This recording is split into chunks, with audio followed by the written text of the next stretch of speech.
کہ یا رسول اللہ آپ جنازہ پڑھائیں؟ کہاں پڑھوں؟ باقی منافقوں کا تو کسی کو پتہ نہیں ہے سوائے اللہ کے نبی کے، لیکن عبداللہ بن ابی کا منافق ہونا تو سب کو معلوم تھا. آپ جنازے کے لیے عمر سامنے آ گئے، یا رسول اللہ یہ کون ہے؟ تو مجھے پتا ہے کون ہے. آپ اس کا جنازہ کیوں پڑھا؟ کہ شاید اللہ معاف کر. عمر پیچھے ہٹ جا، مجھے پتا ہی کو میرے اللہ نے کہا ہے تو ان کے لیے دعا کر یا نہ کر، میں معاف نہیں کروں گا. میں کرتا ہوں، شاید اللہ معاف کر. پھر فرمایا کہ میرے اللہ نے کہا اگر تو 70 دفعہ بھی ان کے لیے دعا کر تو میں معاف نہیں کروں گا. اگر میرا اللہ کہتا اے میرے محبوب اگر آپ 70 دفعہ اس کے لیے دعا کریں گے تو میں معاف کر دوں گا، تو میں اس کا وقت کا 70 دفعہ جنازہ پڑھا دیتا. مجھے بتاؤ تم کہاں سے یہ دین لے کر آئے ہو جس میں تم فرقوں میں بٹ گئے ہو، نفرتوں کی آگ تمہیں لگا دی ہے. یہ کہاں سے اسلام آیا ہے؟ میں تمہیں اللہ اس کے رسول کا واسطہ دیتا. امت بنتے رہو، مسلم بنتے رہو، کوئی گنجائش نہیں. اپنے اپنے عقیدے پر پکے رہو، دوسرے کے لیے گنجائش رکھو. اپنے اپنے عقیدے پہ پکے رہو. ہم گستاخ ہیں، گستاخ رہنے دو، گنجائش رکھو. یہ ایسے مکار ہے آج کل جو نکل پڑے ہیں، جو قوم کو گمراہ کر رہے ہیں. کتنے جھوٹ بولا اس میں معلوم ہے؟ اگر یہ حلالی ہوتا تو یہ ہم سے مناظرہ کرتا. حلالی نہیں ہے یہ. سب سے پہلا جھوٹ کہاں سے شروع کیا اس نے؟ تم ایک دوسرے کی مسجد میں نماز نہیں پڑھتے ہو. اس کو بڑا درد ہے کہ ایک دوسرے کی مسجد میں نماز نہیں پڑھتے. مطلب کہنے یہ کہ ہم گستاخی کرنے دو لیکن نماز پڑھتے رہو. ہمیں تمہارے پیچھے پڑھنے دو، تم ہمارے پیچھے پڑھ لیا. اور اب جھوٹ کہاں سے شروع کیا؟ اس نے کہا کہ عبداللہ ابن ابی ایک منافق تھا، وہ مر گیا. یہاں تو ٹھیک ہے بھائی. اس کا بیٹا عبداللہ آیا اور کہا کہ یا رسول اللہ آپ اپنا کرتا دیں گے؟ حضور نے اپنا کرتا دے دیا.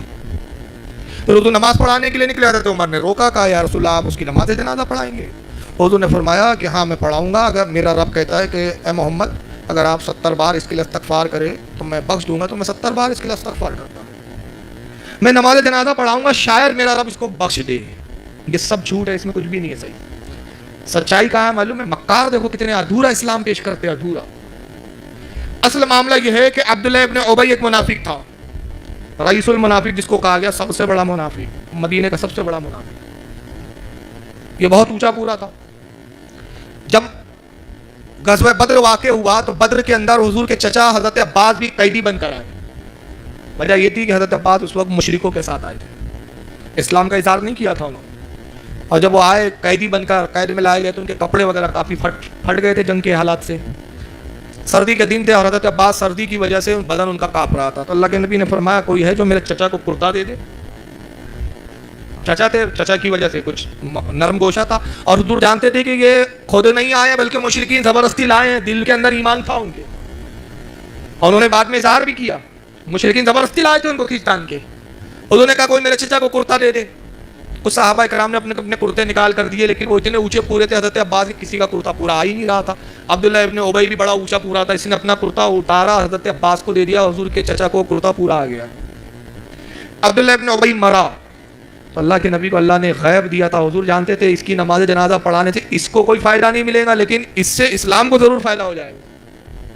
اب حضور نکلے تو اب اس کے بیٹے تھے عبداللہ، وہ ایمان لائے تھے عبداللہ ابن ابی کے. انہوں نے کہا یا رسول اللہ میرا باپ مر گیا ہے، اب میں جانتا ہوں کہ وہ منافق تھا، اس کی بخشش تو نہیں ہوں گی، مگر پھر بھی میں چاہتا ہوں کہ سرکار آپ نماز جنازہ پڑھا دے. ہو سکتا ہے کہ آپ کے نماز جنازہ پڑھانے سے اللہ اس کے عذاب میں کمی کر دے.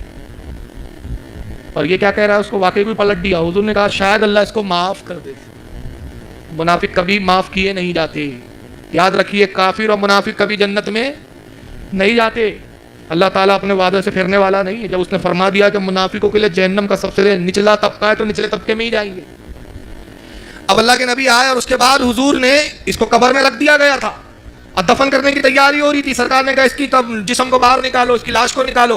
باہر نکالا گیا. حضور نے اپنا لواب دہن ڈالا اس کے منہ میں، لواب ڈالا، پھر اپنا کرتا اتارا اور اس کے اوپر کرتا ڈال دیا اور فرمایا میں نے کرتا اس لیے ڈالا. اور یہ جاہل کیا کہہ رہا ہے؟ حضور نے اس لیے ڈالا کہ یہ بخش دیا جائے، بخشش کے لیے نہیں ڈالا. حضور نے فرمایا میں نے اپنا کرتا اسے اس لیے دیا کہ غزوہ بدر کے بعد اس نے میرے چچا کو کرتا دیا تھا. محمد اپنے حال پر کسی کا احسان نہیں رکھتا، یہ احسان چکا دیا گیا ہے.